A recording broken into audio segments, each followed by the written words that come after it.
नमस्कार, आपका स्वागत है। दोस्तों, भगवान श्री कृष्ण ने गरुड़ पुराण में दान का बड़ा ही महत्व बताया है। दान से ही धन में वृद्धि होती है। दूसरों के कल्याण हेतु कार्य करने पर ही लक्ष्मी प्राप्त होती है। जो मनुष्य अपने सामर्थ्य के अनुसार समय समय पर दान धर्म करता है, उसकी कभी दुर्गति नहीं होती है। दान करने से ही मनुष्य का उद्धार होता है, उसे मोक्ष की प्राप्ति होती है। गरुड़ पुराण के अनुसार दान को सांसारिक मोह और विकारों से छुटकारा पाने का द्वार बताया गया है। मनुष्य के जीवन पर आने वाले संकट दान करने से ही नष्ट हो जाते हैं। इतना ही नहीं, वास्तुशास्त्र के अनुसार जब जीवन में दुर्भाग्य आना शुरू हो जाता है, तब इसका पता पहले ही चल जाता है। घर में लड़ाई झगड़े तथा कलेश उत्पन्न होना शुरू हो जाते हैं, जो एक बड़े दुर्भाग्य की निशानी होती है। लेकिन दोस्तों, शास्त्रों में दान को एक ऐसा वरदान तथा अस्त्र माना गया है जो दुर्भाग्य रूपी राक्षस को नष्ट कर देता है। वहीं गरुड़ पुराण में ऐसी चीजों के बारे में बताया गया है जिनका दान करने से मनुष्य को कभी दुर्भाग्य का सामना नहीं करना पड़ता है। साथ ही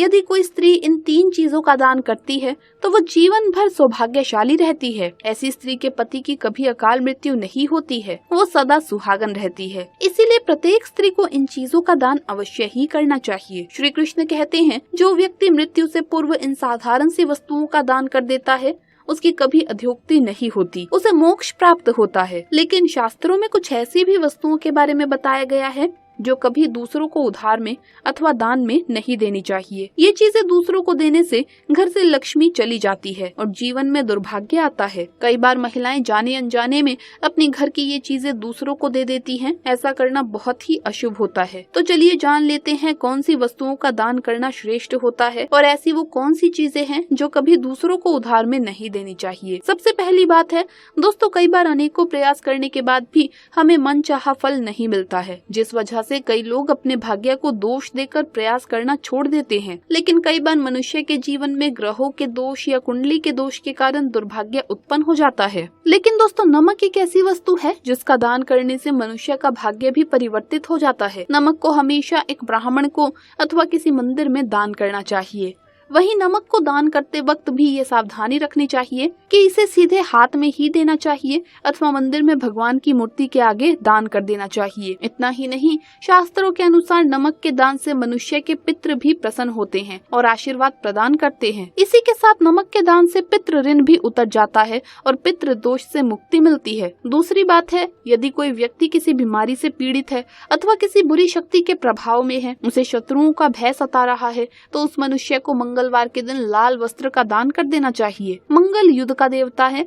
ये मनुष्य के जीवन के सभी प्रकार के कलेश को नष्ट करता है, उसके शत्रुओं को नष्ट कर डालता है और रोग तथा बीमारियों का नाश करता है। तीसरी बात है, यदि कोई व्यक्ति मानसिक रूप से परेशान है, उसे रात्रि को नींद नहीं आती है, मन में सदा ही बुरे विचार आते हैं और वो अपने मन के दुख के बारे में दूसरों को बता भी नहीं पाते हैं, तो इस दुख को बाहर निकालने के लिए मनुष्य को सफेद तथा काले तिल का दान करना चाहिए। श्री कृष्ण कहते हैं, तिल का दान करने वाले मनुष्य की कभी दुर्गति नहीं होती है। सफेद तिल का दान करने से मनुष्य के समस्त पाप नष्ट हो जाते हैं और उसे सुख समृद्धि की प्राप्ति होती है। शनिवार के दिन आप शनि मंदिर में जाकर काले तिल का दान अवश्य करें। शनि देव की कृपा से आपकी सभी समस्याएं समाप्त हो जाएंगी, साथ ही सभी ग्रहों के दोष भी नष्ट हो जाते हैं। चौथी बात है, शास्त्रों के अनुसार एक विवाहित स्त्री को सोमवार के दिन शिव जी के मंदिर में भगवान शिव को कच्चा दूध, चावल और शक्कर का दान करना चाहिए। शिव महापुराण के अनुसार जो स्त्रियां शिव के मंदिर में इन 3 चीजों का दान करती है,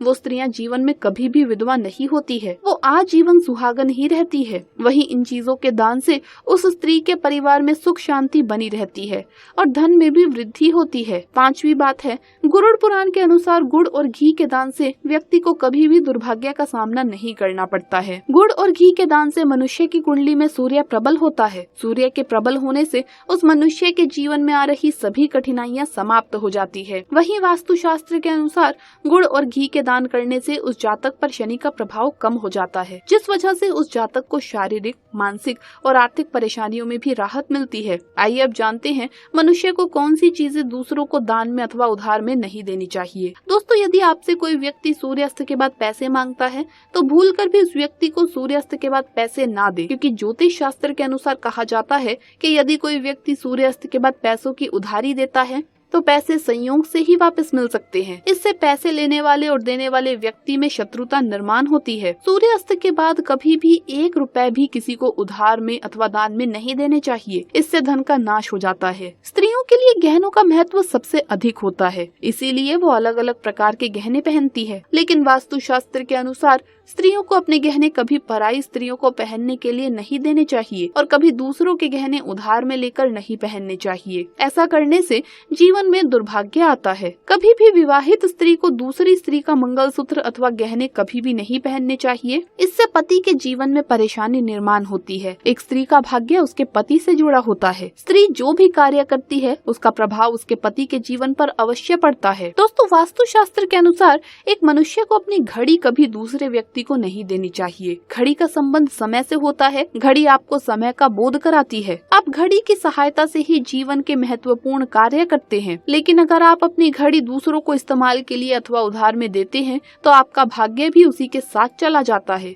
चाहे तो आप दूसरों को नई घड़ी खरीद कर दे सकते हैं, लेकिन आपके हाथ में पहनी हुई घड़ी कभी भी दूसरों को नहीं देनी चाहिए। दोस्तों, बहुत से लोगों के घर में शंख नहीं होता है और जब उनके घर में पूजा पाठ होती है तो वो अपने पड़ोसी से शंख मांगने चले जाते हैं ताकि पूजा के वक्त वो शंख बजा सके। लेकिन ऐसा करना गलत होता है। हमें कभी दूसरों के घर से शंख नहीं लाना चाहिए और कभी अपने घर के मंदिर में रखा शंख दूसरों को नहीं देना चाहिए। शंख को माता लक्ष्मी और भगवान विष्णु जी का प्रतीक माना जाता है। अगर आप शंख दूसरों को देते हैं तो आपके घर से लक्ष्मी भी चली जाती है। दोस्तों, सिंदूर किसी भी महिला के जीवन में सबसे अधिक महत्व रखता है, लेकिन किसी भी महिला को अपना सिंदूर दूसरी महिला को नहीं देना चाहिए। इससे घर में कलेश होने की संभावना बढ़ जाती है। इसके साथ ही महिलाएं सिंदूर लगाते समय कुछ गलतियां कर देती हैं। महिलाओं को ध्यान रखना चाहिए कि सिंदूर नहाने के बाद सर पर पल्ला रखकर ही लगाना चाहिए। सिंदूर के बाद शादी का जोड़ा किसी भी सुहागन महिला के लिए सबसे खास होता है। शादी के जोड़े को महिलाएं अपने दिल के सबसे करीब रखती हैं, लेकिन शादी के जोड़े को लेकर महिलाएं कुछ गलतियां भी कर देती है। विवाहित महिलाएं अपनी शादी का जोड़ा दूसरी स्त्री को दे देती है, लेकिन ऐसा करने से महिलाओं को बचना चाहिए। कहा जाता है ऐसा करने से आपका सौभाग्य छिन जाता है और आपके सांसारिक और सुखी जीवन में कई तरह की विपदाएं आने लगती है। साथ ही सुहागन महिलाओं को अपने हाथ में पहनी चूड़ियां किसी दूसरी महिला को नहीं देनी चाहिए। चूड़ियों की खनखनाहट ही घर में सुहागन महिला के अस्तित्व का प्रतीक होती है। यही कारण है कि शादी के बाद महिलाओं के लिए चूड़ियां और पायल की कीमत बढ़ जाती है। ऐसा करने से इसका सीधा असर आपके भाग्य पर पड़ सकता है और आपका भाग्य कमजोर हो सकता है। ऐसा इसलिए माना गया है क्योंकि चूड़ियों के साथ आपकी किस्मत भी दूसरी महिला की झोली में चली जाती है। इसीलिए अपनी चूड़ी कभी भी किसी अन्य महिला को ना दे। महिलाओं को इस बात का ध्यान भी रखना चाहिए कि अपने माथे की बिंदिया कभी भी दूसरी महिलाओं को ना दे। ये गलती भी आपके लिए भारी पड़ सकती है। ज्योतिषों की माने तो ऐसा करने से सुहाग की उम्र छोटी होती है। ऐसा भी कहा गया है कि इससे आपके पति की जान पर भी खतरा बन सकता है। दोस्तों, झाड़ू माँ लक्ष्मी का प्रतीक होती है। इसे अपने घर में बहुत सम्मान के साथ ऐसी जगह पर छिपा कर रखना चाहिए जहाँ किसी भी बाहरी व्यक्ति की दृष्टि न पड़े। अपने घर की झाड़ू को किसी अन्य व्यक्ति को देने का अर्थ है उस व्यक्ति को अपने घर की लक्ष्मी सौंप देना। इसीलिए कभी भी किसी बाहरी व्यक्ति को अपने घर की झाड़ू ना दे। दोस्तों, सूर्यास्त के पश्चात कोई कितना भी मांगे, लेकिन किसी को भी अपने घर से सफेद चीजें बिल्कुल भी ना दे। यदि बहुत जरूरी है तो खरीद कर दे, लेकिन घर के रसोई घर से उठाकर ना दे। जैसे नमक, चीनी, दूध, दही आदि प्रकार की सफेद चीजें सूर्यास्त के बाद दूसरों को नहीं देनी चाहिए। रसोई घर की और भी ऐसी वस्तुएं हैं जो भूल कर भी दूसरों को नहीं देनी चाहिए। जैसे रसोई घर का चकला बेलन कभी दूसरों को उधार में नहीं देना चाहिए। इससे घर से देवी अन्नपूर्णा चली जाती है और घर में दरिद्रता आती है। तो दोस्तों, इस प्रकार से शास्त्रों में इन चीजों के बारे में बताया गया है जो कभी दूसरों को उधार में अथवा दान में नहीं देनी चाहिए। उम्मीद है आपको ये जानकारी अच्छी लगी होगी। वीडियो को लाइक जरूर करें और कमेंट्स में जय श्री कृष्ण अवश्य लिखें। साथ ही चैनल को सब्सक्राइब करें। आप सभी का धन्यवाद।